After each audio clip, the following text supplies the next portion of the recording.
All right. Mr. Canales, if you could call roll, please. Ms. Carosella? Here. Mr. Cohen? Here. Mr. Corey? Here. Mr. Hayward? Here. Ms. Parlamas? Here. Ms. Rundell? Here. Ms. Stevenson? Here. Ms. Calvez? Here. Dr. Robinson? Here. We have a quorum. Thank you. Adequate notice of meeting in accordance with PL 1975, Chapter 231. Notice of tonight's meeting was mailed to the Record and the Ridgewood News on August 12th, 2025. Notice of this meeting was also mailed to the Borough Clerk and was posted on the bulletin board of the Board of Education office in the Administration Building on the same date. Copies of the procedures in effect for regular board meetings are available for the public at tonight's meeting. Ms. Calvez, are you able to read the mission statement, please? Yes. The Glen Rock School District, founded on principles of education in partnership with a supportive community, provides an exceptional education to all students to cultivate resilient, responsible, and engaged global citizens. All right. And Mr. Cohen, are you able to lead us in the flag salute, please?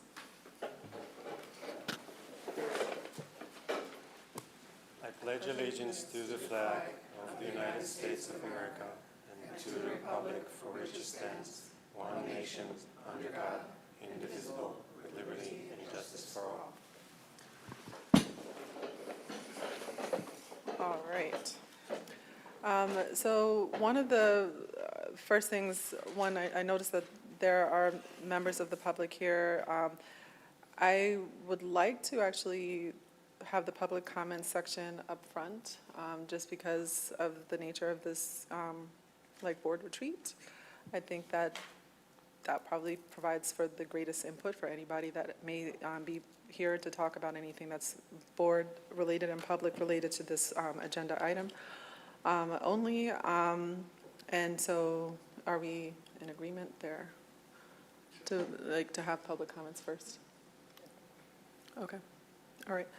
And then in addition, I am then going to kind of explain, the general hope that I have for today's session, as well as introduce Ms. Martha Newton, and then she'll talk about the general plan for today as she is our facilitator. All right. So this is our board retreat, our district goals, and I would like to open our first public comment session at 5:11 p.m. And if you could please state your name and, state your address, and you have 3 minutes.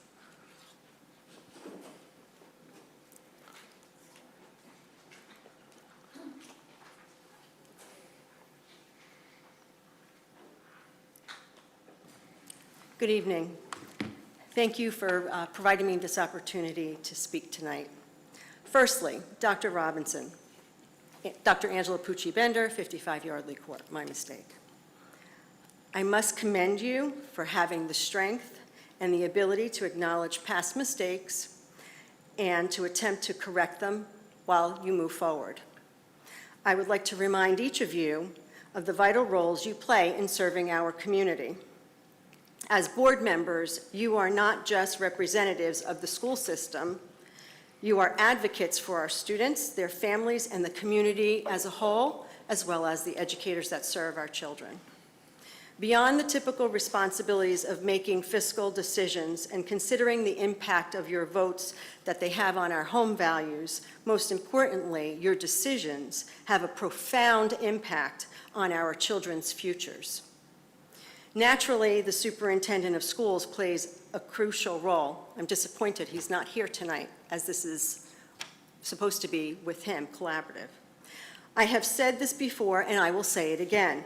He works for you. He works for us. He works for this community. Collaboratively, you will both be responsible for bridging the gap between the board and the families you serve. It is essential to hold the superintendent accountable. It is essential to hold him accountable for his actions and his decisions, ensuring that he aligns with the goals and the values of our community. Together, you must foster an environment of transparency, accountability, and community engagement while also prioritizing fiscal responsibility. It is essential that we manage our resources wisely to ensure that every dollar spent benefits our students and their education. This board must hold itself accountable. As elected officials, you must listen to the voices of our community, and you must act in the best interests of our students. Too many stellar teachers have left, and many solid teachers, candidates, choose not to come here. There's a reason, and the reason is because of the dysfunctional behavior that has been occurring within the school system. The board members who feel they must continue to have allegiance to the superintendent need to establish the chain of command in the correct order. He works for us. You don't work for him. The board issues directives, and he determines how to carry them out. While holding him accountable and bringing the community together, we can build a stronger educational foundation that prepares our children for future success. Tonight, you are setting board and district goals. Thank you for having this public comments before. Let's ensure that you create them to push for and strive toward the excellence our students deserve and that the district was once known for. The rankings came out today, I saw. Disappointing. As a graduate myself and a parent who raised 4 children through this school system, who all have excelled in life, I'm very proud of them and their successes. I believe we need to revive the standards we once had and strive for them once again. Be sure to prioritize community involvement, transparency, and accountability. Thank you all, each and every one of you, for your commitment to our schools and the community. Let's move forward with purpose, dedication, fiscal responsibility. Our community of students and their families deserve it. Thank you again. Thank you. Are there any other members of the public that would like to speak at this time? Okay. All right, seeing no members of the public that would like to speak, I am closing our public comment session for our board retreat today at 5:16 p.m. And then we will move on to our main activity. One second, let me just grab something.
All right.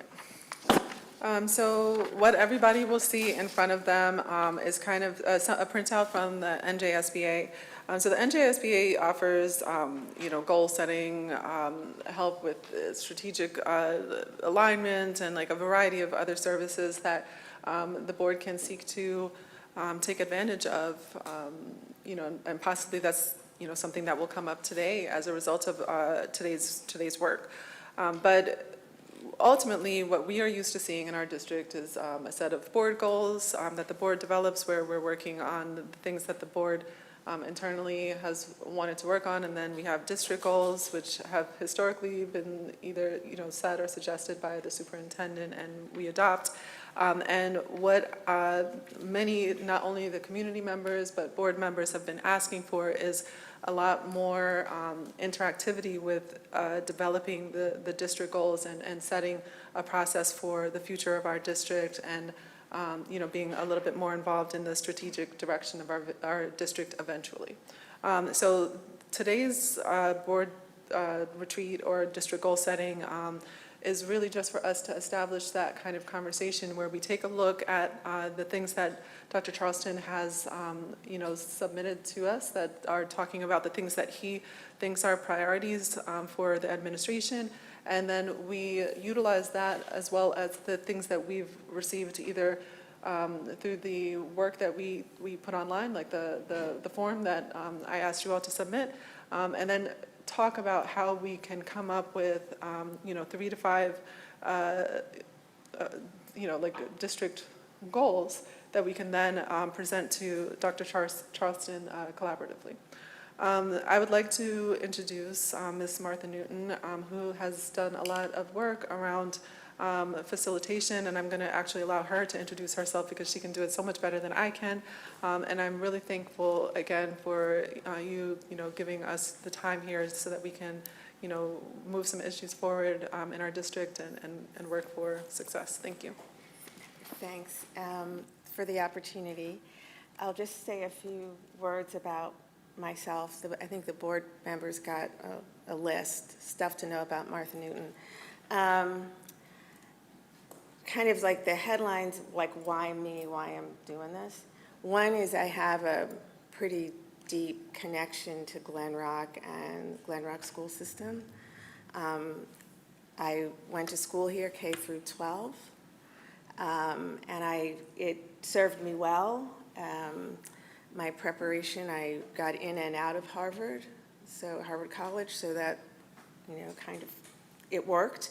My father was a 2-term Board of Education member, and I have a deep appreciation for public education from my parents, both public school educators. My mom in Patterson, she was an administrator in elementary education, and my dad taught at William Patterson for years, which is a public college. So my connection and my affinity, my appreciation for Glen Rock, the town, education, kind of writ large, and Glen Rock school system is I'd say, pretty authentic and genuine and enduring. The other reason why I think I might be able to help or add to this process is because as Dr. Robinson indicated, from my professional career, I did a lot of work in strategic planning, the activities in the process of strategic planning at the corporate level, companies of different sizes, nonprofits in my later years, so a variety of situations, a variety of contexts. I also worked as the chief of staff for Pfizer, the pharmaceutical company, so I was very well integrated and a part of the process of strategic planning and goal setting, executive performance management, that sort of thing for the CEO and his leadership team. I worked in corporate governance for Prudential Financial, so I was in the office of the corporate secretary, so basically doing the same types of staff support activities for the board of directors of Prudential Financial. So the context of strategic planning, goal setting, performance management, measurability, those sorts of things, I've done it in a variety of settings over a number of years. And then the art of facilitation, I learned at Accenture, where I was an associate partner. So I feel as though I have both context and skills to add to the process. And then the last is, my parents moved to Glen Rock in 1958, so we've been paying taxes a long time. And since they both left us in the last couple of years. My mom was 100 when she passed, so they were here for a long time. So now, as their sole heir, I'm paying taxes, but I don't vote here. So I don't have a child in the district. So I have that kind of unusual combination of skin in the game, but neutrality in terms of the decisions that you make, the conclusions that you come to, and the actions that you choose to follow through with. So I don't have a vote, literally or figuratively, but I have an interest. So that's kind of my background. Have you all worked with facilitators before? So, We did have one a few years ago at a board retreat.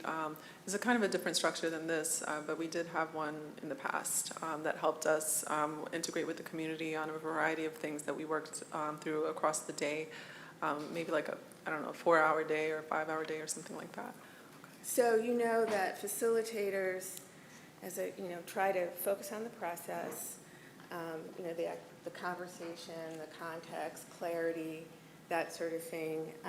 We're not your friend, so we can do things or say things that might be a little bit uncomfortable, but that allows you to participate, in the conversation in a authentic way and say what you think, hopefully in an environment that encourages that type of candor and specificity.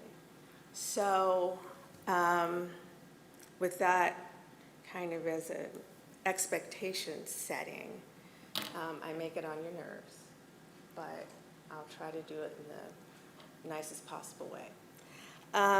So there are a couple of things that we're thinking about in terms of the flow of today's conversation. And I'm terrible with names, but Mr. Canales, right, emphasized that this meeting is not an action. It's not for action, right? So that means it's a conversation, it's a discussion, it's an opportunity to ask for clarification, ask questions, add and amplify your thoughts, ideas, that sort of thing. So what is going to have to happen, as you can imagine, because you want to be in a position of moving forward, taking action, not turning this conversation into therapy, right? You want to do something at the end of it.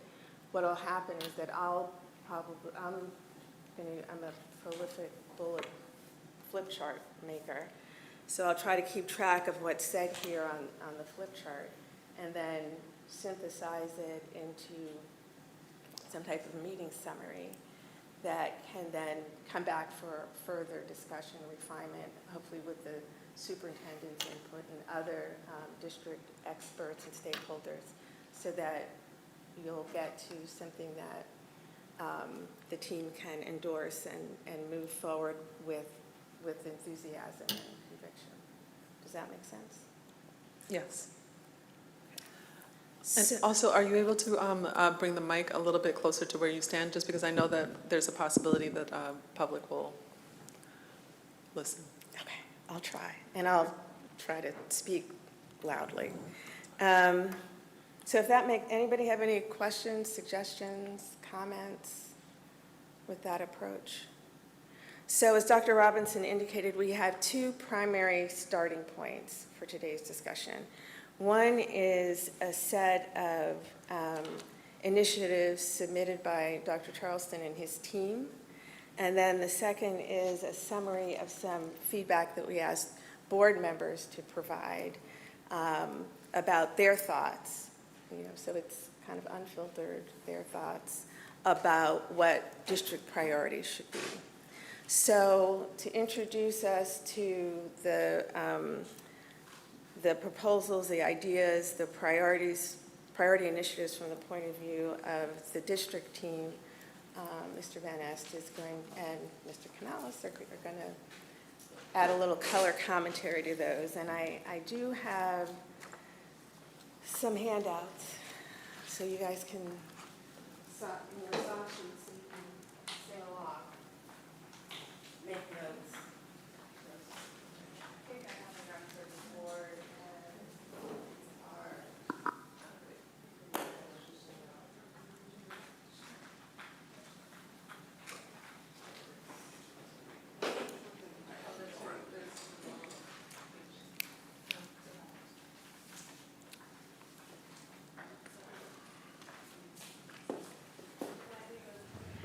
Do you need another one?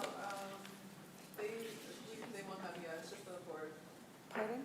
But we only have copies for the board. No, I think what we're saying is just the public. They don't get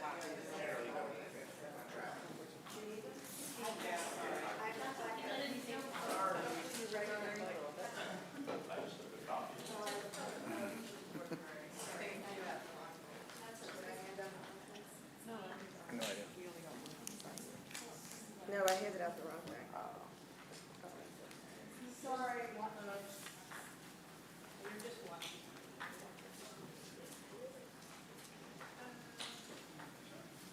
So this is the right song.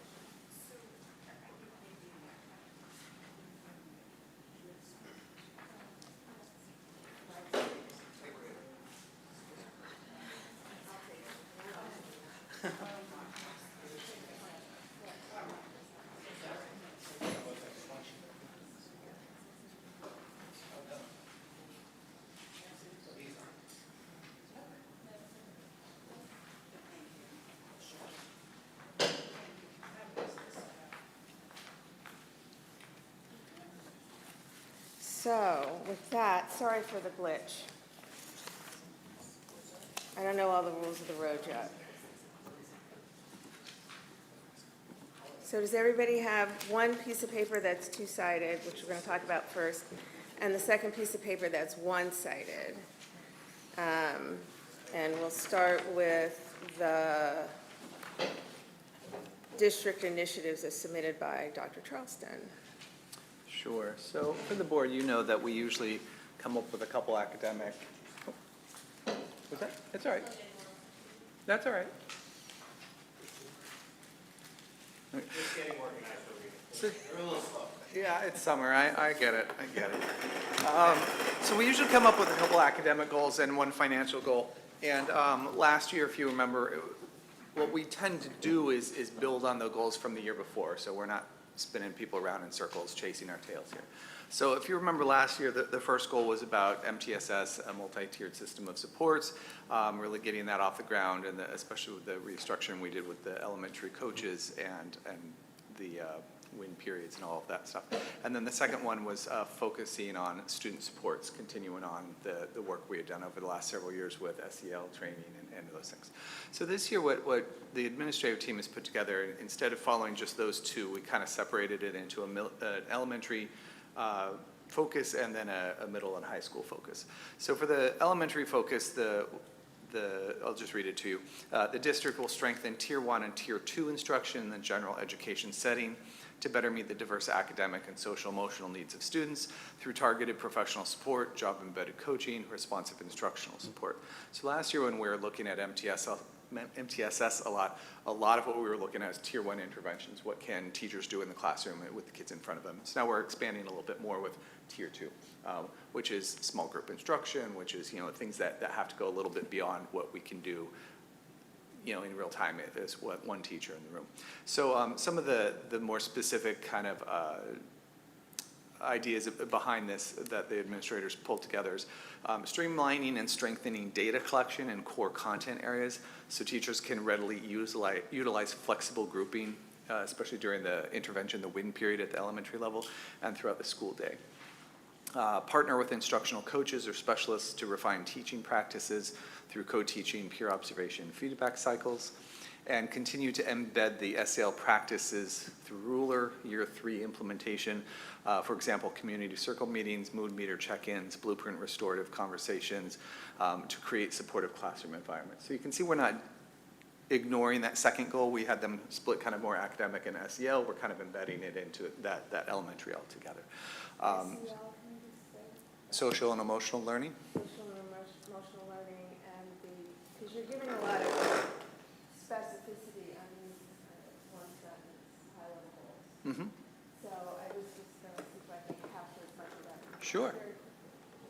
I speak very quickly. Yes. I have a lot to say. So one, I heard you say data collection. Data collection. Social and emotional learning. Mm-hmm. That's our Ruler program. And I'm then sorry? the third bullet was What about, was the, wait, say it again?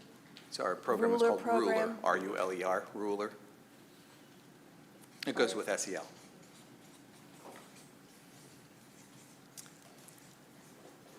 What else? And then the second bullet, or the third one that you don't have there is partner with instructional coaches and specialists to refine teaching practices through co-teaching, peer observation, feedback cycles.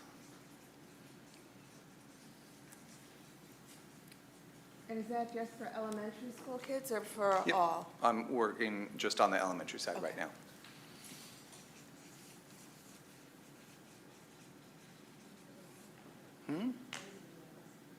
I'll keep going. You ready? Okay, so the Other second, stuff on elementary? yes, so now we're moving on to secondary. Oh, secondary. And the goal which you all have in front of you, or the initiative that you have in front of you, is enhance its assessment practices, which is something we've been working on for the last several years, analyzing assessment data to inform instruction, differentiate learning experiences, support every student's academic development. Administrators, teachers, and education specialists will work together to report on and utilize data to assess both individual and collective student progress in meeting curricular standards. Do you have So- some examples of that? I do. Oh, goody. Here we go. Common assessments and data review is the first bullet. So we're going to be talking about department-wide common benchmark assessments, which we already have, making sure that they are really tied to standards and that we're doing a lot of, cross-conversation with the teachers teaching the same classes and the same grades, so we can really track that student growth against curricular standards. The second bullet would be about differentiation through assessment, and really looking at multiple assessment formats to capture different student strengths. And the third under that one would be about continue to use data to inform instruction. So using data to form flexible small groups, targeted support, et cetera, those kinds of things. How's this data collected? The data is collected primarily by teachers. We don't use a lot of external, like, map data testing, that kind of stuff. So it's collated through teacher observation, through assessments, through those benchmark assessments that we use across grade levels. AKA grades? Sometimes. Okay. It's just so it's clear. Do any of you guys have questions about the additional description of these kind of high-level goals? Was there, in identifying these high-level goals, were there specific gaps that the administrative team sought to address? Yeah, there are some, especially in sixth grade. We've been looking very closely at that for the test scores and such in there. And I don't remember what else off the top of my head, so I'd have to get back to you on that. So, math, so I'm just putting deltas. So these are kind of changes that you wanted to, are trying to pursue. I'll just mention as well that, thank you, Greg, for being able to articulate that. But I know Dr. Charleston wasn't able to be here, so sometimes the things that you might be asking would be things that maybe he would have like a much more strategic. So I just wanted to make sure that I appreciate you doing this on the fly. Yep. Thank you. So you said math scores? Math and language arts, those are the ones in sixth grade that we're. Sixth grade. Yep.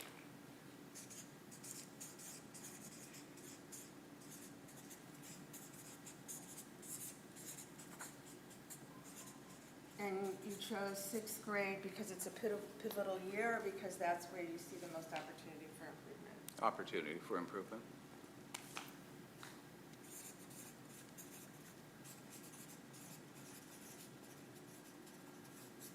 Anything else? That's all I have right now. That was the primary delta that the team identified. Anything, right, tell me if I'm wrong, if I'm missing anything. Yeah, as far as now, yeah. Was there anything from the administrative side having to do with staff development, particularly around, because these priorities here, these initiatives are very student-focused. Staff development is kind of implied. I was just wondering if there are any explicit ideas, thoughts, initiatives, pick a word, that related to staff development of facilities or any programs, anything else that that might add a little color commentary context to the overall district goals? Nothing that the board isn't aware of already, as far as we've implemented a new elementary supervisor moving forward, some restructuring in that way, but nothing beyond that right now. This is a topic of discussion. And the purpose of the intent of the restructuring is to, Support what's on page 1 there. okay. Because of,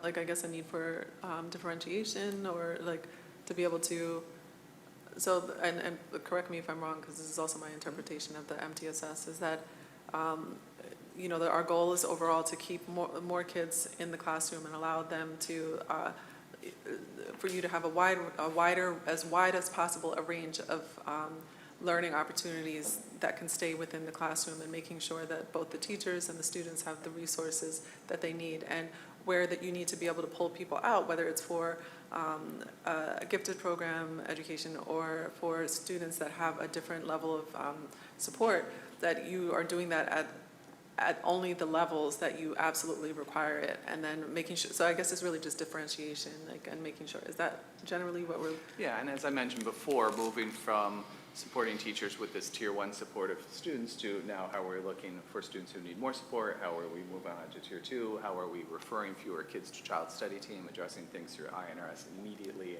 and, you know, getting them right into the supports that they need when it's beyond the classroom. again, to kind of paraphrase for clarity, is that the administrative team, the leadership team, are encouraged, satisfied with progress against tier 1. So now the shift is focusing on tier 2. Forgive me if I'm restating the obvious. Yeah, no, that's correct. And so last year when I was with you talking about this initiative for MTSS, I said this is going to be a multi-year process. And here we are in year 2. Year 2. And just so I can understand also, like the tier 1 and tier 2 is more so for when the teachers will reach out if there's children struggling, and it's more helping the teachers come up with strategies either through the supervisors or through the coaches that are in the elementary school. So in a sense, that is also professional development. Absolutely. It's just not formal somebody coming Right. in. And a lot of what we did It's more of a last year- hands-on sort of Absolutely. approach with professional development. And a lot of the support we did last year with the elementary coaches was about how are we using that intervention period effectively. We carved out more time into their schedules, if you remember, to provide that intervention time. Now what do you do with them when you have kids for a little bit more time? Yeah, and the goal specifically does say through targeted professional development, job-embedded coaching, and responsive instructional support. So you guys did already build that in. So the change in the kind of like the administrative layer for that is to facilitate, strengthen, add more capacity for this level of tier 2 teacher resource expansion. So are there any other type of administrative changes that you're contemplating, and do you have any, can you describe a little bit more some of the in-service, it's like, what does that mean? Are people are you going to bring experts in-house and conduct seminars? Are you going to encourage people to take courses, college for credit, external courses, or like, can you just describe that a little bit more in terms of resources for teachers to better equip them to support tier 2 intervention and learning support? Yeah, well, I mean, it's a bit of all of the above, in fact. So it's job embedded with the coaches and the supervisors and principals supporting staff. It's our PD days that we have, 3 of them coming up next week. It's What is that? our What? professional development days. We have 3 of them coming up next week. We have half days in October and March, I believe it is, for professional development. We bring in speakers. We do, I mean, it's a little of all of those things that you mentioned. Okay. Anybody have any questions about that? No, I guess my one question would be kind of feedback from you to hear how did it go for year one? Like, do you feel like you fully achieved everything that you needed to? Or I know that this might not be something that you're able to actually say today, but I think it would be great to hear how year one went and what impact you think it had on. Yeah, and I don't have that data in front of me right now, but anecdotally, yes, it went well. Teachers were happy to have the support. They were happy to have the extra time built into it.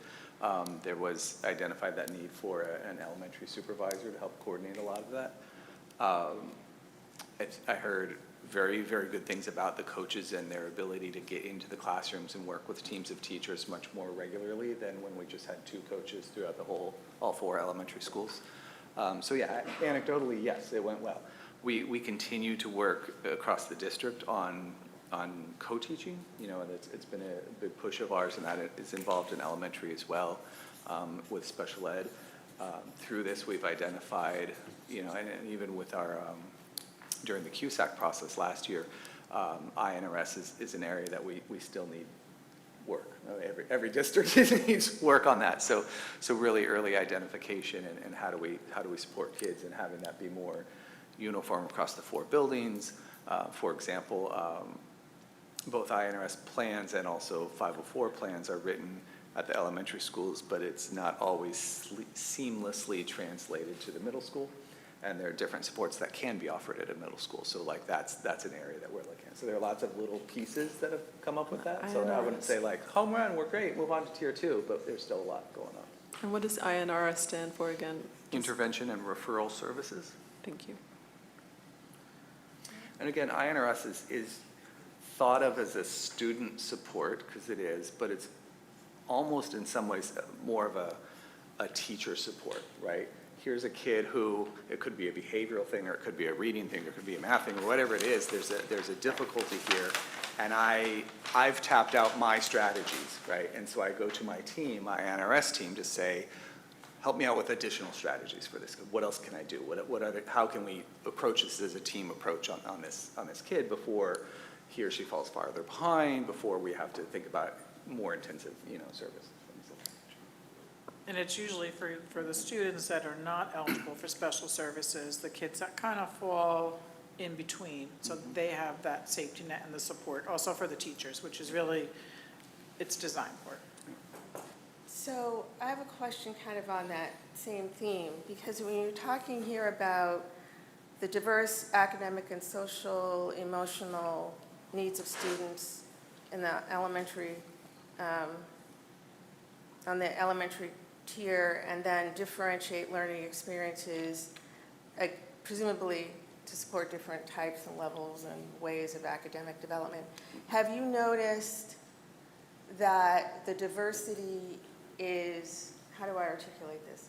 Are there more kids that are kind of at ends of the bell curve with diverse requirements, or is the spectrum of diverse needs that you're having to address changing and different, or both? And could you talk about, is it different elementary versus the high school level?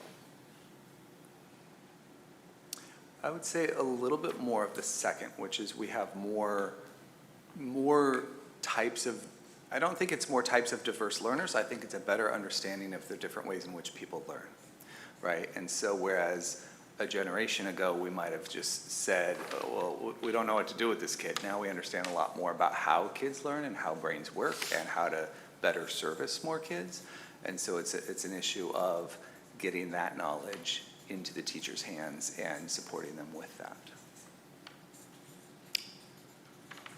So, I think the screening has also evolved a great deal over the past few years. Sorry, I didn't hear The screening, especially at the early elementary school Yeah.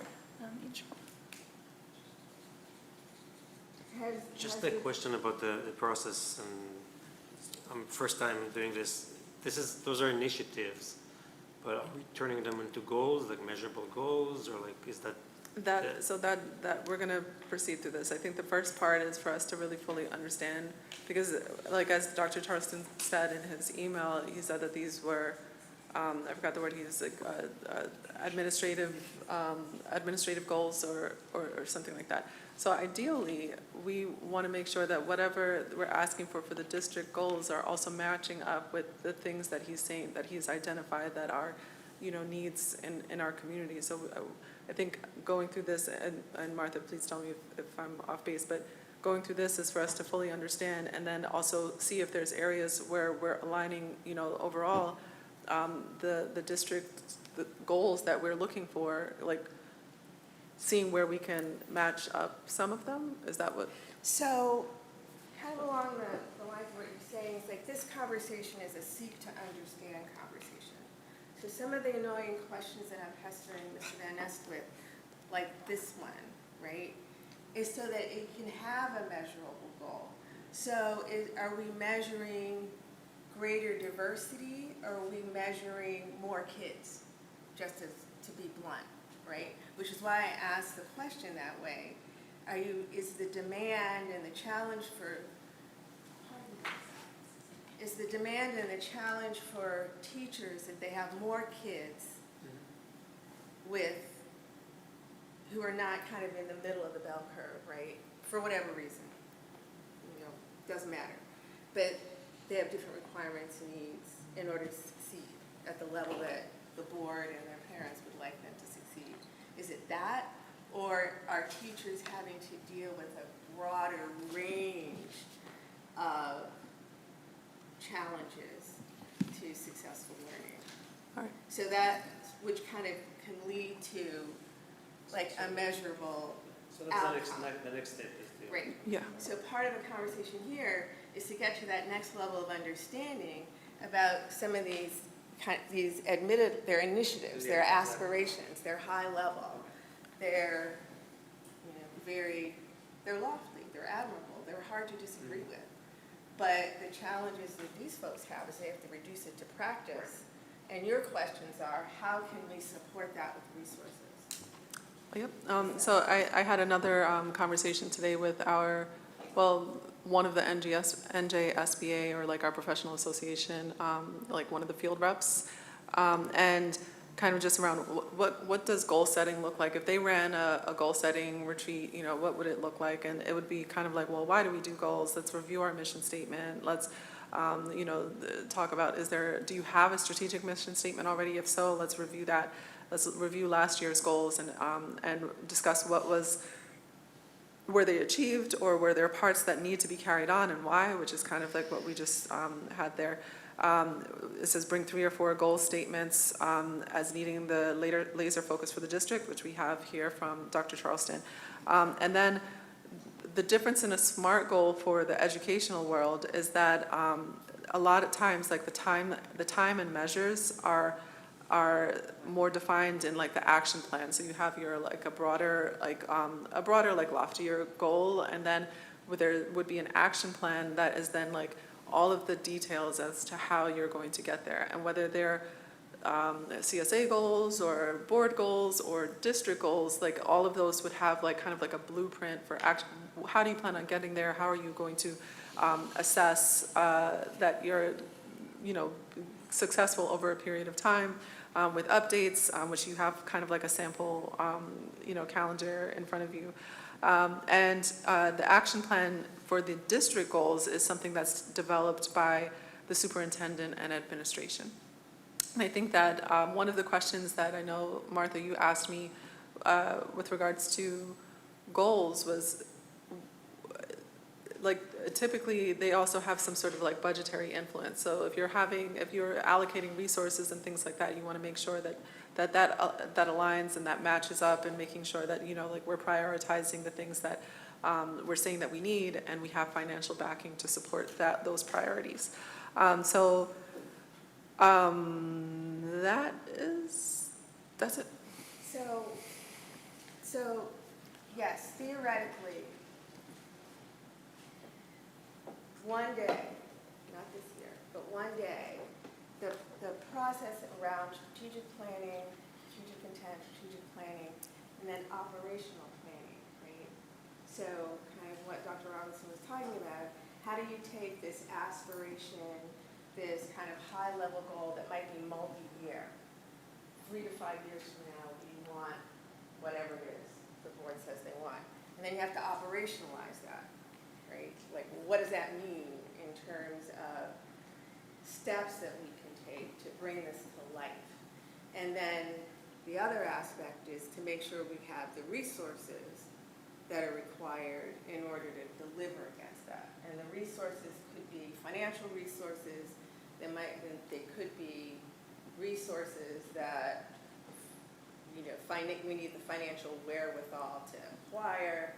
It could be, you know, kind of soft goals in terms, like, this is where things like staff satisfaction and morale and community engagement and things like that, you know, people kind of talk about, but are sometimes hard to achieve, hard to measure, you know, those sorts of things. But they all contribute to a strategic outcome that you may have articulated or you may want to articulate as a board and as members of the community who are like volunteering their time to do this. So you know, from where we are today to getting to that outcome, it might take a couple of iterations of a planning cycle to kind of get this all humming in a way that it's easy, it makes sense, it's repeatable, and it's satisfying to the people who are participating in it. And it's genuinely helpful to the frontline folks who have to execute against it, because, you know, they're really on the firing line for delivering the goals and the results that the board and even the senior leadership team might address, if that makes sense. So that's why, you know, kind of some of the follow-up questions around specificity, examples to some of these initiatives here that are hard to disagree with, just to help make sure that the board has the same or a similar or an aligned level of understanding with the administrator. So we're all, because as you know, I'm sure it happens with your kids, you can use the same words but have completely different meanings. And in this situation, when we use the same words, we want everybody around this table and the administrative leadership team to have the same understanding of what those words mean. So that's why Dr. Van Ness? Or Mr. Van Ness is on the hot seat a little bit. So anybody else have specific questions about the elementary and the 6 through 12 initiatives that are listed here in terms of what does it mean exactly and or how it builds on what was accomplished last year? I don't think so. Mr. Van Ness, anything you want to add? No, I think I'm all set. Good. All right. Mr. Canales. Finance. So the finance initiative is really quite cut and dry. The health insurance plans have been going up at rates that are mind-boggling. Last year, we saw an aggregate increase of 15%. Aon consults for the state on the state health plan. They came out with a recommendation of a 30 to 35% increase for the 26 fiscal year. So meaning those rates would come into play January 1, 26.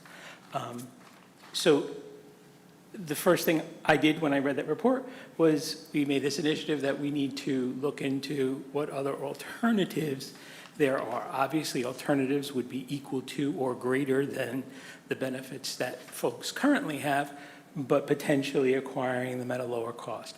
The first step to that is acquiring your claims history, which we submitted for.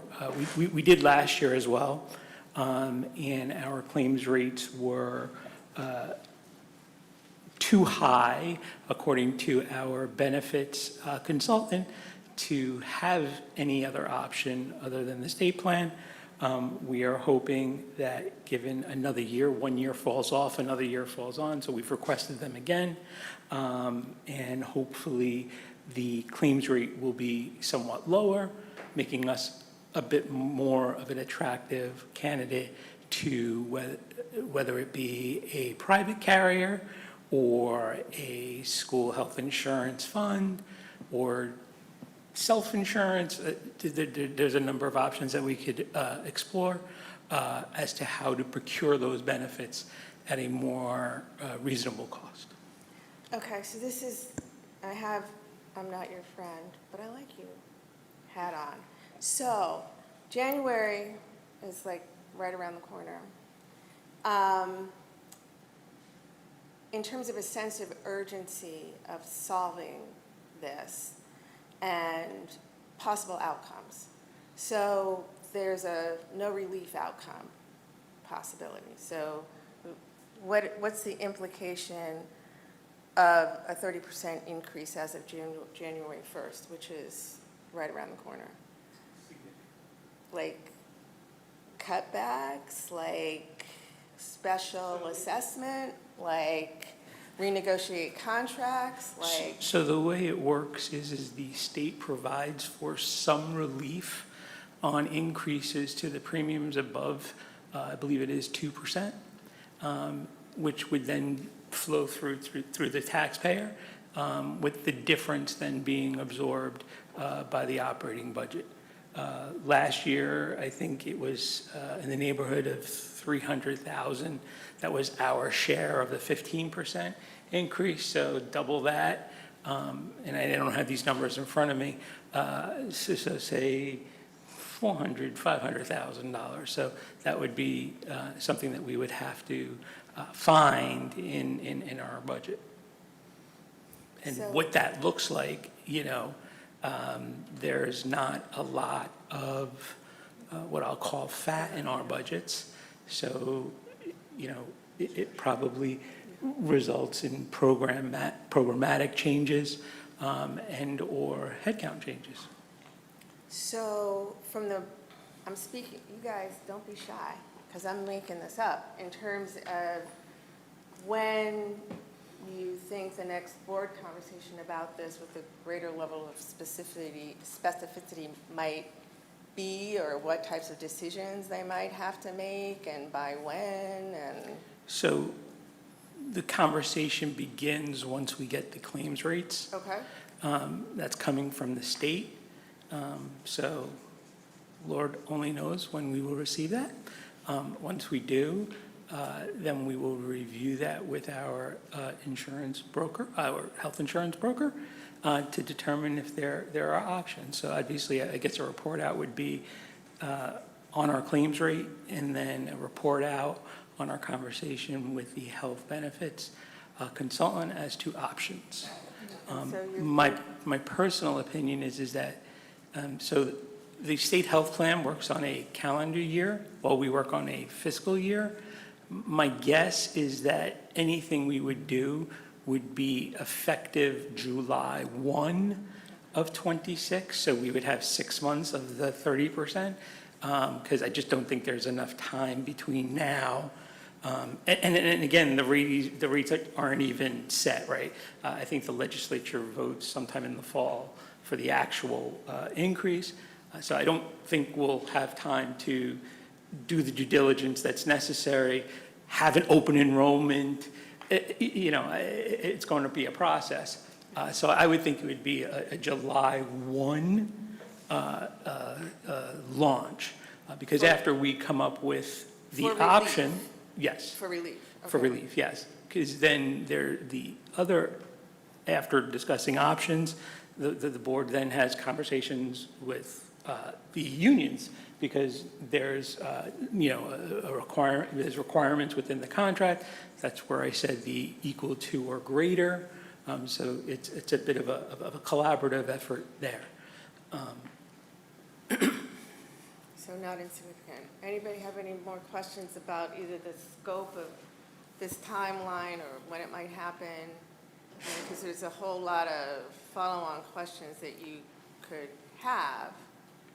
This one is something that has been hitting us hard over the past, like 2 years. It's hitting districts, it's hitting the, various town councils and all of the government employees. It's not even just school. And it's also important to note that I believe this came out in like the end of June?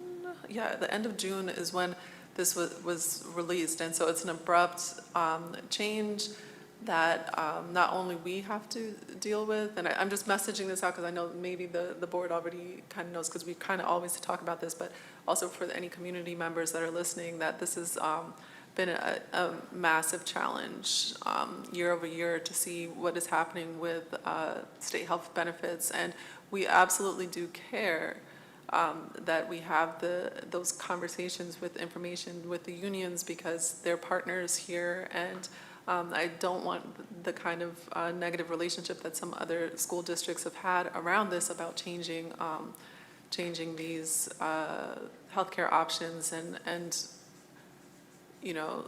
making sure that the needs of the employees are also top of mind.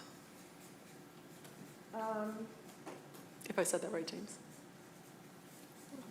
Are there any other implications to finances, either as a result of this or independent of this, that could affect achievement of other goals? Or is this the primary one that could actually have an impact on delivering on the first two sets of intentions, initiatives that are here?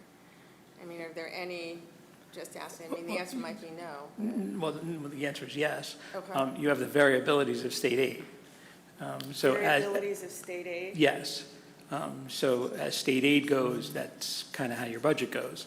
And given that it's an election year, we can, I was just on a workshop today, you could throw everything we learned during last year's budget process and just throw it all away, because all of the rules could change with a new regime in power. So like that's the hard part, right? And you don't know that until the end of February, and then you have like 15 days to put your budget in. But that would be the other variability in terms of being able to meet goals, would be the primary revenue source after the tax base is state aid. Traditionally, your expectation is that the variability would be downward? Because it could be. What we were, it could be flat, it could be up, it could be down. Okay. I mean, if the governor decides, or our new governor decides that they want to take a 20% decrease to educational spending, well, then one would think that that would flow straight to state aid, as well as all of the other grants that the state provides to public schools. So you just don't know. One last annoying question. So these initiatives are in response to something that's largely out of control of the district. Are there any finance-related initiatives, priorities that you would consider more proactive, to coin an overused phrase? Just before we switch to other Yeah. just questions. Just the initiative and everything you're talking about are us with the insurance and things. Is there cross towns joint initiatives to find solutions? I know, since we're not the only ones who are dealing with this.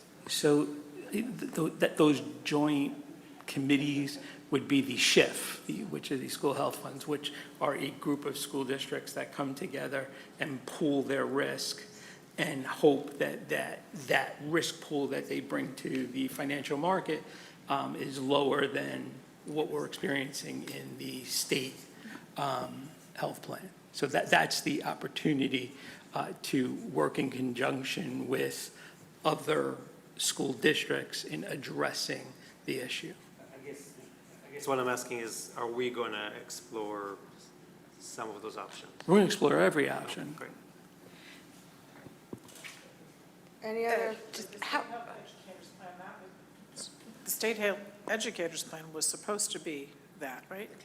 Right, because from people all over the state, districts all over the state can go into this, and it was supposed to be less expensive and save districts money. And it was in the beginning. And it was in the beginning.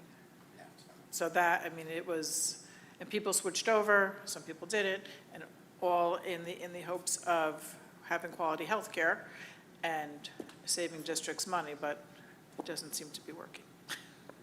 I think there's also something to be said about the pool, the risk pool that currently exists in the health plan. Anyone who has an attractive claims rate is no longer in the state health plan.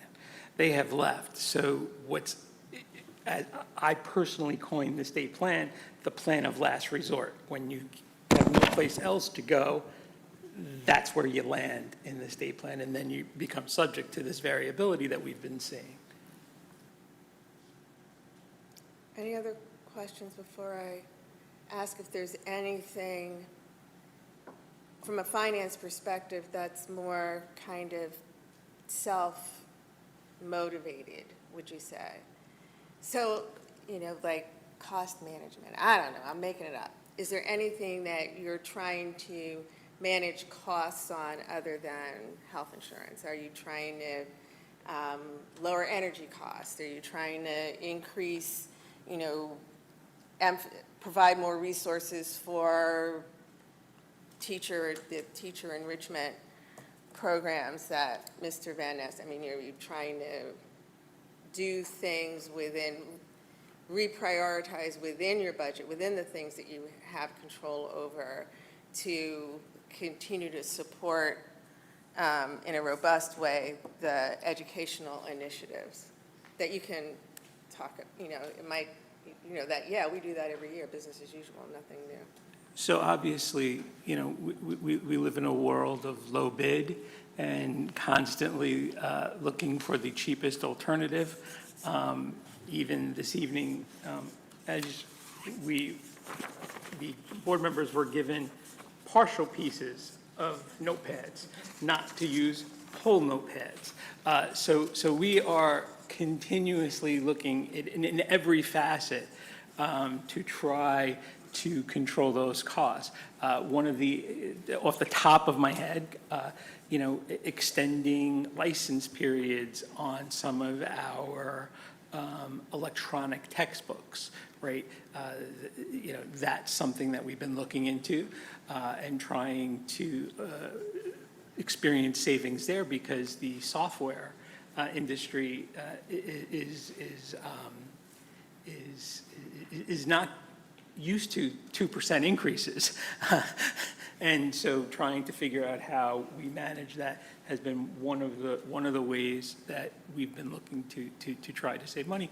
But in general, we've really been focusing on efficiencies, whether that be in process, which, by way of example, led to the reduction of one person in the business office, like things of that nature. Anything with facilities, positive or negative? Facilities is always an area of concern because of the fact that our buildings are old. And what we are pivoting to is more of a preventive maintenance initiative than a reactionary initiative.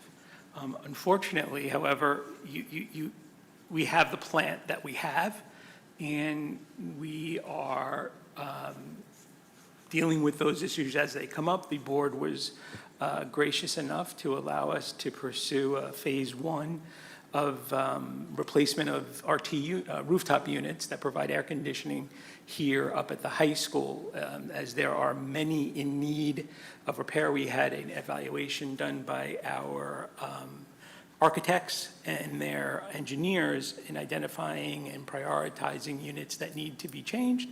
And we took our first crack at 5 of them, which will be in the 526 school year that we'll try and get those replaced. So facilities are an issue. So where we focus, because I can't control the plant Right. that I have, we look for efficiency in purchasing, our maintenance supplies, efficiency in the materials that we buy, and also bringing more jobs in-house that we are not using contractors for. So for instance, we have a current initiative where all of the flushometers in the district are going to be changed. We're going to do that in-house. That will save us. What is it? Flushometers. Oh. Yeah. I'm not going to use that as an example. Yeah. Okay. The things that we're doing on the maintenance side. So just for perspective, because this is another situation where you have a lot that you can't control. You can anticipate, but you can't control it in terms of timing and scope, like how big the flood is and when it happens. But you have, with the preventive maintenance approach, how far, what's your horizon?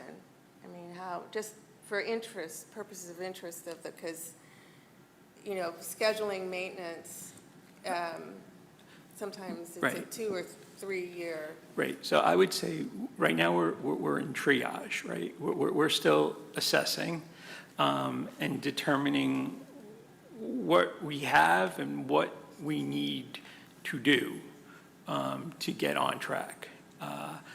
But preventive, from a preventive maintenance perspective, obviously, that could be things that are like monthly, checking univents. It could be something that's semi-annual, changing the filters on the RTU unit. So things like that we're addressing and working into our job order system, but we're still in triage as it results to the larger. Kind of And then we fact-finding. can start to plan out. The RTU project is probably a 4, 5, maybe even 6-year project. Mr. Canellis, this might be a shot in the dark, but is there any hope of any donations? Do donations ever come in of these types? I know this is a very specific type of stuff that you're mentioning, and there's liability and stuff, but is there any chance that donations would come in to help alleviate costs? So we have a very generous community, and many things have been donated. So we're working with Glen Rock Youth Basketball for a refinishment of the basketball floor here up at the high school. The boosters this past year donated the new scoreboard. So we do have generous groups that do. Just in terms of, just to give you an idea of scope, like the average cost of an RTU unit that we're looking at is in the $600,000 to $700,000 range. I haven't met that donor yet, but if somebody would point them out at the next football game, I will gladly have a conversation. But yeah. Any other questions about finance, comments, suggestions? Thank you. Oh, you were saying something? Oh. Just the bangs.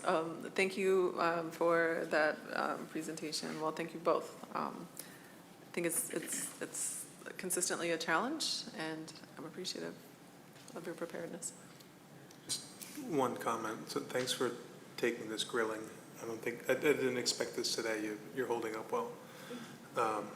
All those small pieces, I hate to say $700K is small, but given the scale of what you're focusing on, I kind of came away with some comfort from your focus on such a huge item that has such a significant swing, saying like, we're doing all this, the rest of this in the background, and maybe I'm breaking the script a little bit from the retreat to say that I've seen you work and I've seen you cut dollars.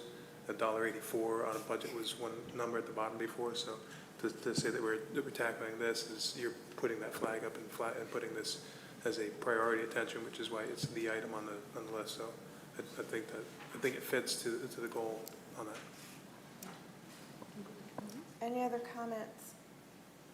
Pats on the back, kudos for the team here. Kudos to, thank you. Thank you for the administration. Very much. You can flip the page. on the other side, this one. So you folks were very kind and thoughtful in providing some feedback prior to today's meeting, and that's what's kind of summarized in this chart. And hopefully you'll see some of your words reflected here.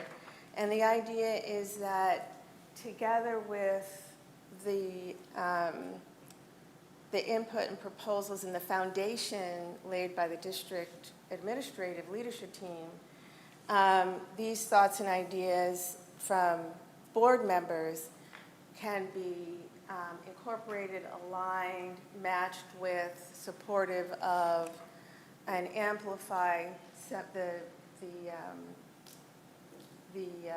forward vision of the district leadership. Does that make sense? Yes. Would this be like a good way that I can maybe, now having a greater understanding of like the differentiation plan and looking at the next tier, for a curriculum goal, I think something, so there's so much going on with artificial intelligence and LLM, large language models, and it would be great if we had a way to address or examine how we can equip elementary, middle, and high school students with the knowledge, critical thinking skills, and ethical awareness to understand, responsibly use, and evaluate artificial intelligence, particularly LLMs, by embedding a comprehensive AI literacy curriculum that supports both subject mastery and academic skill building. I think that's something that I'll obviously have to write down, but I think the gist of it is that I'm getting the sense, not just here, but that there are many areas where our children are not embracing AI and we're still working off of like fear of it. And if we're able to equip our kids to be able to utilize it, because it'll keep them on par with their peers that are also excelling all across the country, and making sure that they're prepared for post-secondary education or job experiences where it is actively being used even right now. And so I don't know that there's anything robust that I've seen. Please educate me if I'm wrong, but I think that what I'm hearing from many parents have approached me separately about integrating AI and having a more robust experience for their kids, or being, if not even just leading from the front, but catching up. And I would like to address that. And I think that in looking at some of the, especially 6 through 12, because that's probably where it would be, most beneficial, if there's a way that we can talk about, differentiating the learning experiences or using the data and looking at maybe some of that data being implementing artificial intelligence, whether for the learning or like the instruction, and talking about how maybe the teachers can use it to help them develop lesson plans that, I don't know, I'm just throwing things out there. So a couple things with that before. I'm going to jump in for just a second. Because on this curriculum section, so I'll be a little rude. God bless you people. Some of you, a number of you put down curriculum, but just one word. So what you meant by that is you're going to have to tell us what you mean by that in this conversation or elsewhere. So that's just note to self as you're thinking about what you're going to say after I stop talking. The other thing that's kind of embedded in what Dr. Robinson was just talking about, and also this note around vocational studies and then the use of emerging technologies like AI, digital literacy, and that sort of thing. I'm a boomer, right? When I was here going to Glen Rock Senior High School, the path to economic success was go to college, right? And so it's pretty straightforward. So measures and metrics for the Glen Rock School District was what percentage of your graduating class is going to college. And the question now people are asking, is that the path forward for kids? now, in 2025 and beyond. You know, whether or not it's where the economic opportunity lies. Because I'll tell you, all the jobs that I told you I had, AI is going to wipe them out. I was an analyst. Those jobs are gone now. So that worked for me, all that high-priced college education worked for me, but it might not be meeting the needs of the current generation of kids. And so that's one aspect of it. And then you spend a lot of time talking about diverse needs and requirements of individual kids. Not everybody wants to go to college. Not everybody likes. People want to have a different type of life than what my generation aspired to and the expectations that my parents set. So it might kind of raise, so when we're talking about strategic planning, one of the strategic questions that the district might want to ask itself is, how do we anticipate and describe and serve the changing needs of our students in 2025 and beyond? I know we're jumping into this, and I just wanted to get an overview here. So we're jumping into the curriculum, but this is all the trustee feedback, correct? Right. Yes. And you assembled this? Mm-hmm. And are we going to have an opportunity to look at the full feedback? 'Cause This I this haven't is received- literally everything. There's things that I said. Oh, that's not, okay. This is, Yeah, it's no, I don't, I mean, I had a lot of feedback on mine. So do I mean, the sentences here are verbatims, what people actually said. They are, but are they called to do highlighted versions, or are they, do you Let not me have see. everyone's in here? Is everybody's bullet point in here? I think I have- that was the expectation. Yeah, that is the everyone's expectation. feedback would be in here? Hold on, I have it on email, so I can easily just forward it out, and you can actually just see can like just look at the it. printout. But, yeah, you can see that. And if there's anything you want to add, I mean, you know, No, I just want to certainly add it. understand, because we just jumped into it. I just want to Right. understand, is this the full feedback of all of the board members for each? It's definitely not. Yeah, hold I'm on. just asking, is it? It's meant to be. It is meant to It's be. meant to be reflective of, But not that's- every, that not is the every one that, like, I can verbatim is easily here. send that out. So that is not, Yeah, it's like, not, all, the raw data was all, like, shifted to Ms. and Newton if and there's then stuff that you compiled. want to add when we get to the section, Yeah. you know, but we can definitely add it. So just on the curriculum, I don't remember during the year hearing, not that it's not needed or we shouldn't think about it, about vocational, but I did hear from parents about the math and about the Okay. music and about the things that are related to the I don't- music, and so I'm surprised that that's missing. I don't remember seeing. Is it possible to get the raw data? Yeah, That's what I'm like literally, saying that I'm like looking for it on it's all in Yeah, a it's form not- that I can just, Because I don't remember, because Push out. I was very involved in music when I was here, so if I don't remember seeing that, otherwise I would have put it in, because it's something that enhanced my experience here in the Glen Rock school system, so I apologize for that, but I don't remember seeing it.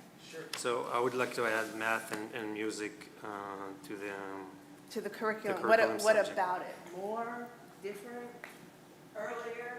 I don't have the solution, and maybe we can talk about it, but we've definitely heard multiple parent emphasis? concerns about those two things. yes. Like, not enough? Too Not much? enough, Not early enough?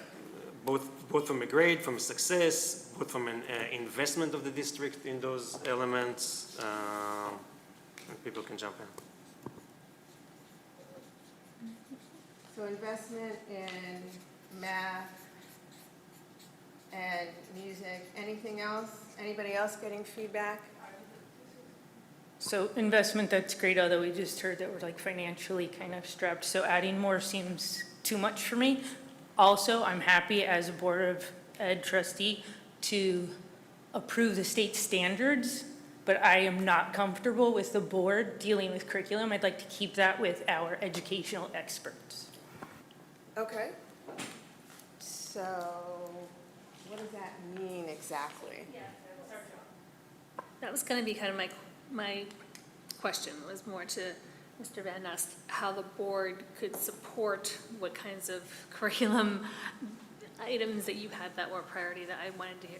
And that's not really on the initiatives that you said, so then I kind of defer to what you just mentioned, because I feel like we need to empower what you guys are telling us.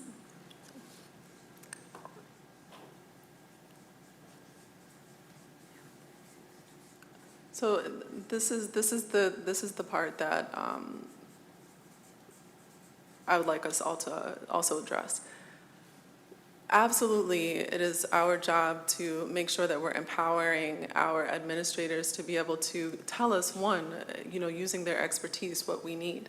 But also as elected officials, it is not without our responsibility to then say, what are also areas that the community is asking for us to address, and then ask the administration to take a look at that and then determine, to go from there. And so I wouldn't be coming up with this and asking for us to think outside of the box of what we were traditionally told of the board goals are just the board only things and the administrators are the only people that touch district goals, because district goals are supposed to be collaborative. And if we don't actually have any input there, then we're basically always just like chasing two different things, and it feels Well, like. There's two things. So there's two things. One is we're having a conversation and we're providing input to the leadership team. So that's what this conversation is. These are thoughts, these are ideas, this is feedback that I'm getting. This is what parents are telling me as their representative is important to them. And I think the opposite of having the trustees feel as though they couldn't give voice to that feedback to their administrative team, I think would be unfortunate. What the administrative team does with that input is part of their professional responsibility. So I think we're kind of saying the same thing. Because this is information for these guys to take away and say, we can do that, we shouldn't do that, wouldn't recommend it, it's not consistent, we have to prioritize the state standards in our fiscal crunch, whatever it is. But we're going to give that feedback to them, and they're going to come back with their recommendation of how they're going to. Math is not appropriate. No, increase investment in math and music. So what does that mean? So that's a little bit to, what does that mean? Does that mean more courses? Does that mean start earlier? Does that mean more computers? We don't know. Too early. And parents, when they're giving that feedback, are probably inarticulate. They're just saying, we want more math. It's like, okay. What that actually is a conversation or recommendation from the leadership team. Now, the other thing, just to be a pain in your neck, right, is the strategic goal of this board to just meet requirements? Or is it to exceed? I am saying our requirements? job is to approve state standards. Our job lies there and then doesn't go much further. So I just want to make sure we're staying Well, where our that's- job is. That's all. Well, That's all. that goes without saying. But in terms of providing inspiration and direction to the leadership team, are we saying, because somebody just said, getting back to standards, this lady here, get back to standards, right? High standards, the rankings. So we can, C. Are we going to be a C district or are we going to be an A district? That's the challenge that the board has an opportunity to give the leadership team. And it's their remit, and they're skilled and educated and prepared and experienced to come back and say, you can't get there from here with the budget that we have. Yep. But this is what we can deliver. Or they're going to come up with whatever recommendation they're going to come up with. So, any other feedback, amplification, specificity around curriculum to add here? If it's, in the vein of the exercise, I will also add in the gifted and talented program. What about it? more, And improve richer. a richer experience, a more continuous experience from the elementary school to the middle school. And for transfer students. And what? When someone comes into the Oh, for school transfer system too.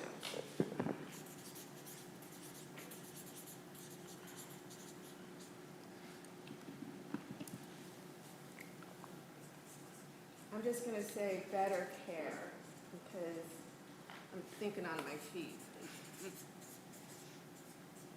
And I haven't had dinner.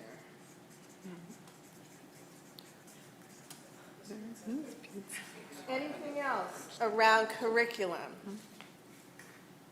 I mean, I would just amplify, that certainly we've heard from members of the community that they'd like to see the music program look like it's on par with athletics. I think there's just been year over year discussions about that, and so I would amplify that one piece. I think also, again, there's been investments made in the middle school math curriculum, but I think we need to continue to articulate that to the community, and there might also be some additional tweaks that need to be made to that programming.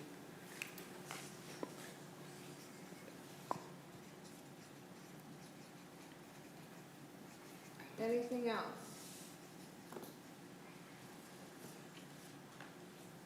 Around curriculum. And then somebody put instruction. Like, what does that mean exactly around instruction? Because, the reputation of Glen Rock schools is that you have competent, qualified, committed, well-prepared, well-supported teachers who are doing the in-class, the instruction. What about instruction? Does anybody want to say anything more about that? All right, it's not last licks yet. I would just echo the gifted and talented. Dr. Charleston specifically said that part of the role of the elementary supervisor is also to support the gifted and talented program, so I 100% agree with that. Particularly at the elementary school level. He mentioned elementary to 6 and 8, right? 6 to 8 as well, if I remember. Yes, so K to 8, yeah.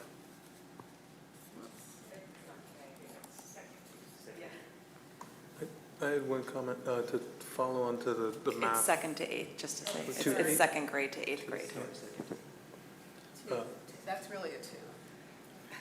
Looks, yes.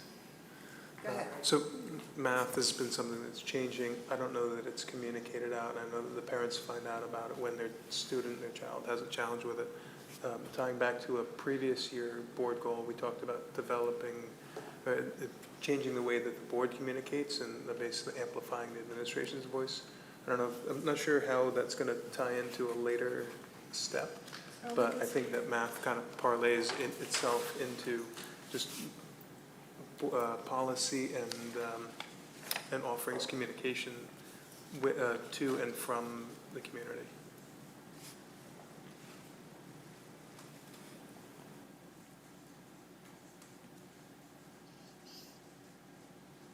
So it's basically, it sounds like the communication between the administrative team, among the administrative team and the board should be mutually, they should amplify each other. They shouldn't cancel each other out. Like each should make the other's voice stronger in terms of dealing with the community. Is that too That latter abstract part- a way? No, yeah, that is not what I said, but I like it. It was, the students, the children are the widgets, right, that we're developing, and parents are that feedback channel. The kids aren't emailing us and saying, like, I'm having trouble. It's the parents saying, I need this, I need that. So widening that, when we're changing something so dramatically like we have with middle school math, to widen the communication channel there and expect some iterative development on that. I'm trying not to use Army terms, but the final step in the plan is supervise and refine. Right? Okay, we did all the work, cool, and now you sit back, and the majority of your work as a leader is to supervise, make sure it's going along the plan, and refine your plan, But because we've left these stakeholders out. Yeah. Okay. I know that's not what it says Or here, they- but or when they I feel read like it, yeah, I think, well, when we summarize it and reflect it back to see if I got it right. I'm gonna try, because I know what I wrote here doesn't say what you said, but hopefully it'll remind me to summarize it correctly. Anything else before I, like, do another thing that will. And I don't know I forwarded the like Yep. raw CSV there, Great. so I'm not sure Thank what's you. missing. And again, I'm sorry, I apologize if I missed somebody's input. It wasn't through malice of forethought. So, to, again, push the annoy you button. AI, right? Just like somebody has in here cell phones. Use of AI, cell phones, use of technology, that sort of thing. Do you feel the need to develop a point of view, a position on AI in Glen Rock Public Schools? It's a question mark. Or to ask the administrative team to do that? Go ahead, anybody, fight it out. Just to start off, every school in New Jersey has been required to develop an AI plan. I believe we approved one last spring as recommended by Strauss Esme. So we have a policy on AI. I do agree with everything up there. I think, it's has to be infused and understood and part of the curriculum. It is an incredibly broad topic. But it'd be interesting to really talk with the administration, maybe not tonight, about what they've been doing with it and where it's going and what their opinion of the future is of it. So, yeah, it's out there, it's present, and I firmly believe it's probably being used in schools a whole lot.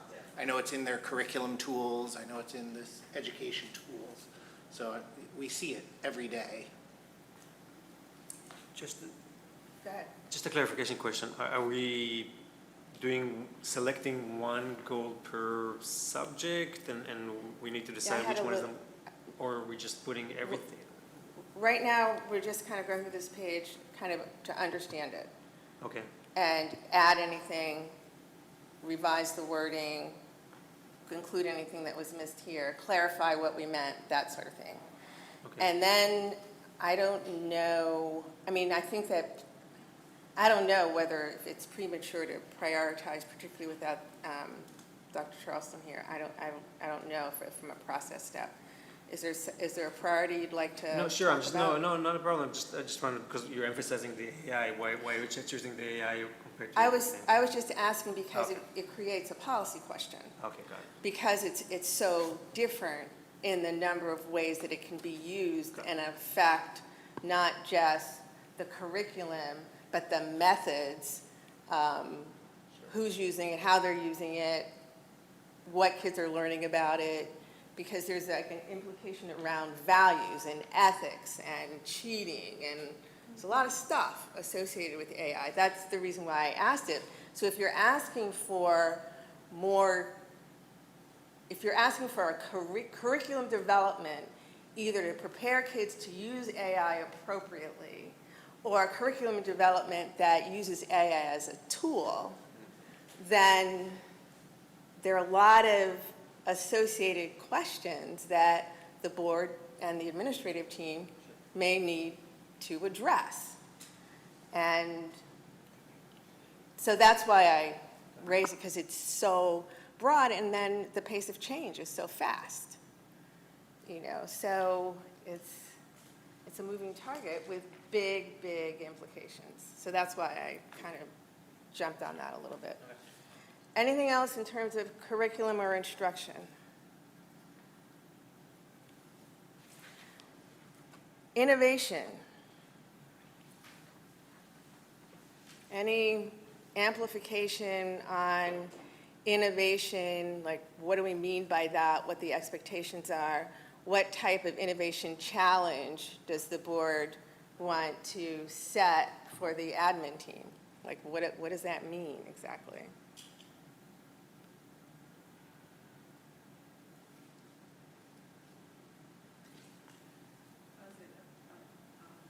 If we end up you know, crossing anything, and then we don't have any additional commentary, you know, for the sake of time, I guess Yeah, we can- we'll just move go on. on. Yeah, if anybody would like to elaborate on the innovation line, if it rings like something that hasn't been addressed, then, Yeah, this won't be the last bite at the apple, so, Yeah. you know, if we don't say it here, you can say it. Because it's not going to drop off the list just because we didn't say anything more about it today.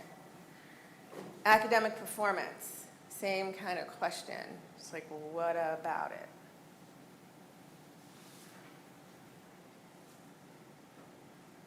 Is that testing? Is that, what's the metric that we want to make sure either stays the way it is or gets better? Is it more qualitative in terms of fit for the diverse student population, that everyone is performing to the best of their abilities? It's like, what, does anybody have anything to amplify on academic performance? I see some other things here. So when you look at the raw data, some of it is like no cell phones, the no cell phones, oops.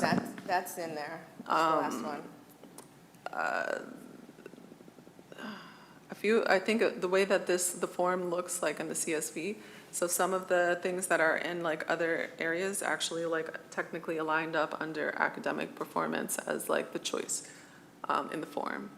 For instance, one person put academic performance as their, define their goal. They put no cell phones at the high school with the success of the no electronics. I know that's in here, I know.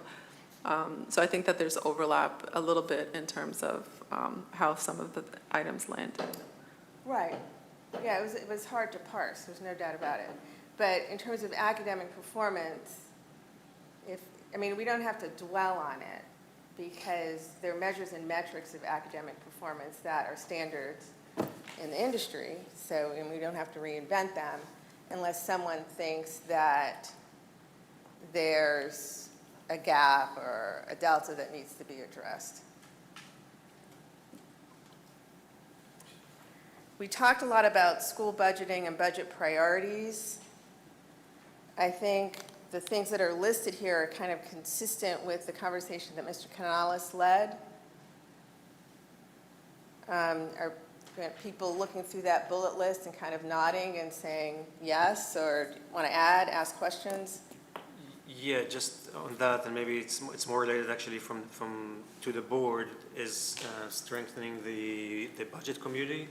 Sorry, I know we took a first step in budget committee last year, but with all the or additional financial challenges and everything that is listed here, I do think that we should have a more active, more consistent budget committee.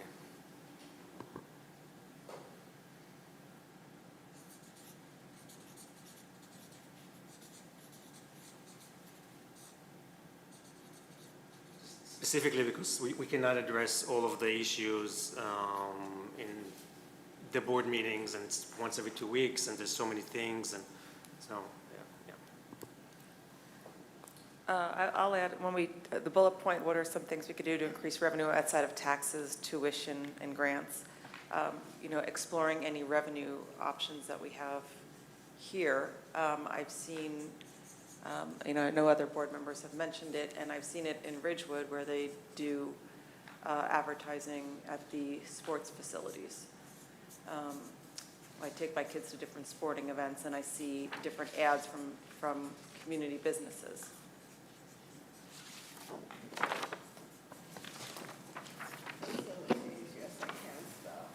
Any other ideas? I would, the committee comment, I would expand that to all committees. The ad hoc committee is really a new style for this board and for the Board of Ed for a long time, so having a full year of committees functioning would be a good piece of data just to review. Yeah. Okay. Other comments? You guys are flagging. It's 10 minutes to 7. You're out of energy. Anything else? I think this is a good start. I mean, this is not the finish, but it's a start. For the budgeting Budgeting, anything else? Oh, yeah. So just moving on, about the cell phone, when we revised the technology policy this year, we did mention that we will revisit the cell phone in the high school during this session, and I didn't see any activity, so I would hope that we will look at that. The second thing that we said, that, and it's not listed anywhere, so I would just mention it, is the later start time in the middle school and the high school. We said that we will revisit that and explore, use this the next year to explore the option, or what does it mean to push the start time of the middle school and high school. Push the which, make it later? Later, yeah. Similar to other school districts around us.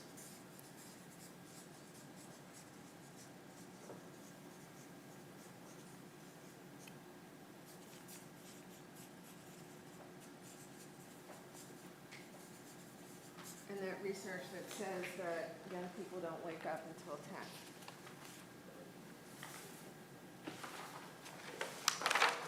Okay, anything else in terms of things that we kind of characterize as the board's perspective or thoughts on proposed priorities for the district? Going once? Sold. The other sheet that you have, and you'll see it because Dr. Robinson gave you all the feedback. The other sheet that you have that's just one table summarizes feedback that seemed to be more oriented toward the functioning of the board. So kind of more internally focused and board priorities. I'm not sure it makes sense to try to press through these tonight, given the journey we've been on with the district priorities. But as you can see, there is a lot of feedback, even summarized here, and that you'll see when you go through the originals that you were forwarded, about community engagement, about strategic planning, governance, and then board engagement. And so you can see some of the things that kind of came up in our other conversation around communication, about dialogue, the method and ways of interacting, about a process that supports strategic operational planning and budgeting in kind of a coherent fashion,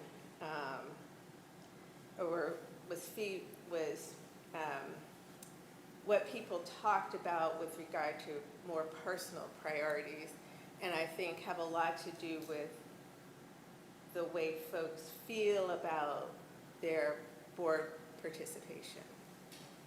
So unless someone wants to,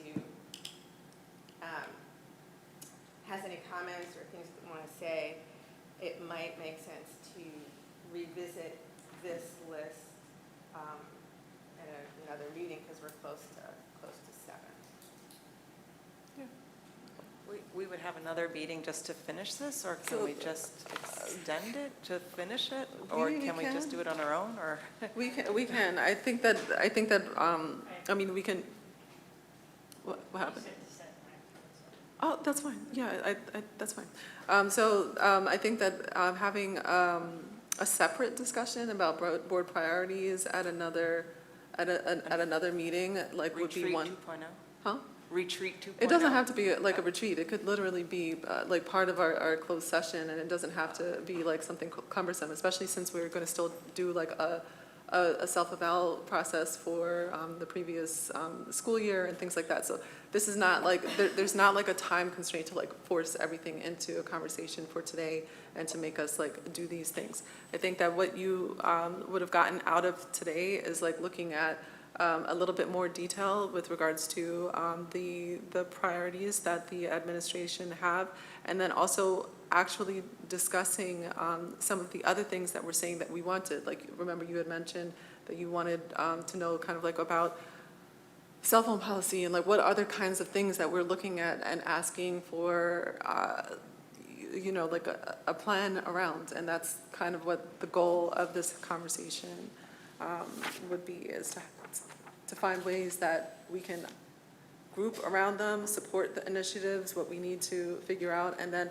put it into a framework where I can turn around and give some delineated feedback to Dr. Charleston and say that these are the things that the board is asking for to be incorporated into the administrative, the district's plan for the year. I mean, is there, go ahead. I guess what was the next step to turn everything that we talked about into goals, or selecting the goals?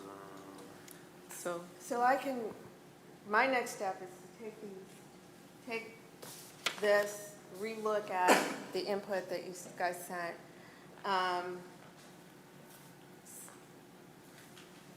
Make these bullet points a little bit more, well, obviously more legible because they'll be typed, and a little bit more easy to comprehend. And prepare it for you to look at and continue to refine, clarify, fix the things that I might have misunderstood or gotten wrong. And then collectively, when you feel comfortable, revisit the conversation with your administrative leadership team and say, articulate to them your expectations that you're providing this in a supportive way to amplify and make better, stronger their plans and goals, their goals and plans for 25, 26 in a way that expresses your duty as elected officials and your sensibilities as people and what you want to see for the district. So what you guys do with the turnaround is in your hands. With the document that I turn around. Uh-oh. No, so I'm trying to. No, that makes sense. I'm just trying to understand, like, We would want to get into the school year with district goals and board goals. Right? I know. So sometimes as well, I know Dr. Charleston wasn't able to be here today. So, identifying and saying that we're going to develop and write like definitive goals. And I'm not saying that this is what you're exactly saying, but I'm correct me if I'm wrong. Creating like a specific list and identifying exactly what that would not be collaborative. I think that we have to, like, part of it is this conversation that we had today, a level of understanding, synthesizing that information, and then feeding it back to our administration team, and then having that next discussion. And I think that it has to happen, like you said, pretty rapidly because our school year is approaching. So I don't anticipate that it'll take very long for me to turn this information back out to the board so that you can then see it, make sure that it's communicating what we want to see, and making our ask, whatever that ask is from the board. I have a comment or an observation and a question to our representatives from the leadership team. Was there anything that you heard in tonight's discussion that you found alarming or confusing or unachievable or inconsistent with what you guys are already planning? Was it informative for you in terms of? I think a lot of it in this document here is conversations we've been having for, well, I've been here for 6 years, so this is my 6th year, but it's the ongoing conversation. So I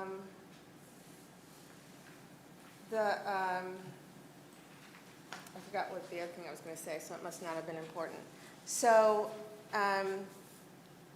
you have my to-do to turn this around. Oh, I know what the other thing I was going to say is that I didn't hear anybody say to the leadership team representatives here, stop doing anything, or that there's anything that you're seeing that doesn't feel right, smell right, look right, inconsistent with